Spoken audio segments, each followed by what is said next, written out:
Security, சம்யுக்தாவையும் அவங்க ஃபேமிலியையும் வெளியே அனுப்புங்க. நிறுத்துங்க.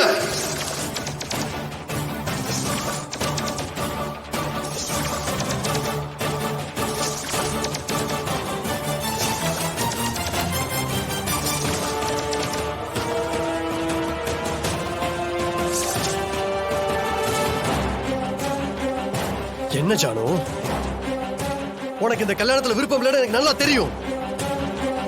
எதுக்கு லாஸ்ட் மினிட்ல இவ சொல்றத கேட்டுட்டு கல்யாணத்தை நிறுத்த பாக்குற? சிபி,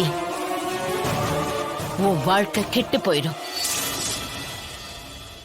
இல்ல ஜானு, எனக்கு என் வாழ்க்கையை பத்தி நல்லா தெரியும். நான் யாரு கூட வாழ்ந்தா என் வாழ்க்கை நல்லா இருக்கும்னு முடிவெடுக்கவும் எனக்கு நல்லா தெரியும்.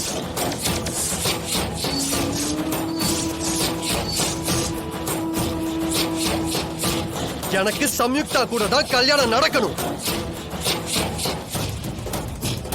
நான் யாரு சொல்றதையும் நம்ப தயாரா இல்ல.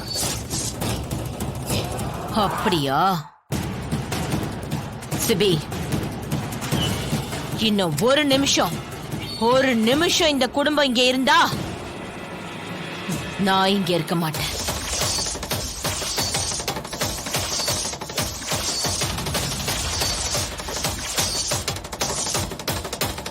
அதுக்கப்புறம் ஓ இஷ்டப்படி இந்த கல்யாணத்தை பண்ணிக்கோ. டேய் சிபி, அத்தை முக்கியமா இல்ல இந்த குடும்பம் முக்கியமாடா உனக்கு? அந்த குடும்பத்துக்காக அத்தை முடிவு தப்புன்னு சொல்றியா?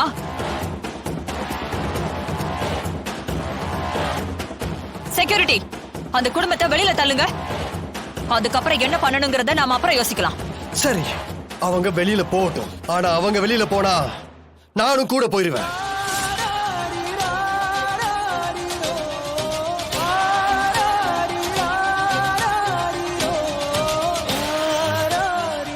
அண்ணா, அந்த குடும்பத்துக்காக நீ ஏன் வெளியில போறேன்னு சொல்ற? தமிழ் சொல்ற மாதிரி எனக்குமே அவங்க மேல டவுட்டா இருக்குண்ணா. வேண்டாண்ணா.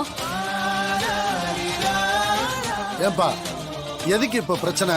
ஒரு பிராது வந்துருச்சு. தமிழ் பொய்யா இல்ல சம்யுக்தா பொய்யான்னு யோசிக்கிறதுக்கெல்லாம் இப்ப நேரம் இல்லையா?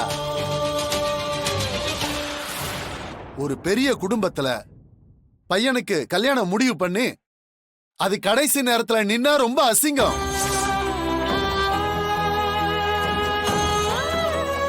இத பாருங்க, இப்போதைக்கு மாப்பிள்ள கல்யாணம் நல்லபடியா முடியணும். அதுதான் நம்ம எல்லாருக்கும் முக்கியம். இல்லன்னா ஆளாளுக்கு ஒண்ணு பேசிக்கிட்டு இருப்பாங்க.